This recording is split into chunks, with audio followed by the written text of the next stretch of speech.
BSR వార్తలకు స్వాగతం.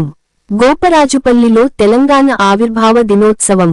యాదాద్రి భువనగిరి జిల్లా వలిగొండ మండలం గోపరాజుపల్లి గ్రామంలో బీఆర్ఎస్ పార్టీ గ్రామ శాఖ ఆధ్వర్యంలో తెలంగాణ ఆవిర్భావ దినోత్సవం ఘనంగా నిర్వహించారు. ఈ కార్యక్రమంలో బీఆర్ఎస్ పార్టీ గ్రామ శాఖ అధ్యక్షులు పోలేపల్లి రమేష్, సీనియర్ నాయకులు గాజుల అంజయ్య మాట్లాడుతూ తెలంగాణ ఆవిర్భవించి 11 సంవత్సరాలు పూర్తి చేసుకుని 12వ సంవత్సరంలో అడుగుపెట్టిన సందర్భంగా BRS party working president KTR పిలుపు మేరకు జాతీయ జెండా మరియు బీఆర్ఎస్ పార్టీ జెండాను ఎగురవేయడం జరిగింది.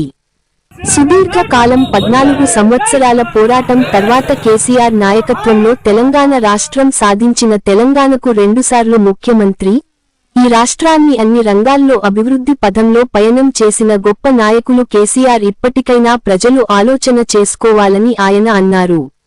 ఈ కార్యక్రమంలో బీఆర్ఎస్ పార్టీ నాయకులు సంగిశెట్టి చంద్రయ్య, మట్టిపెల్లి వెంకటేశం, కట్ట సురేష్, మేడి పరమేష్, పాలకూర్ల ఎల్లయ్య, పోలేబోయిన నరసింహ, పైళ్ల యాదయ్య, ఏనుగుల పర్వతాలు తదితరులు పాల్గొన్నారు.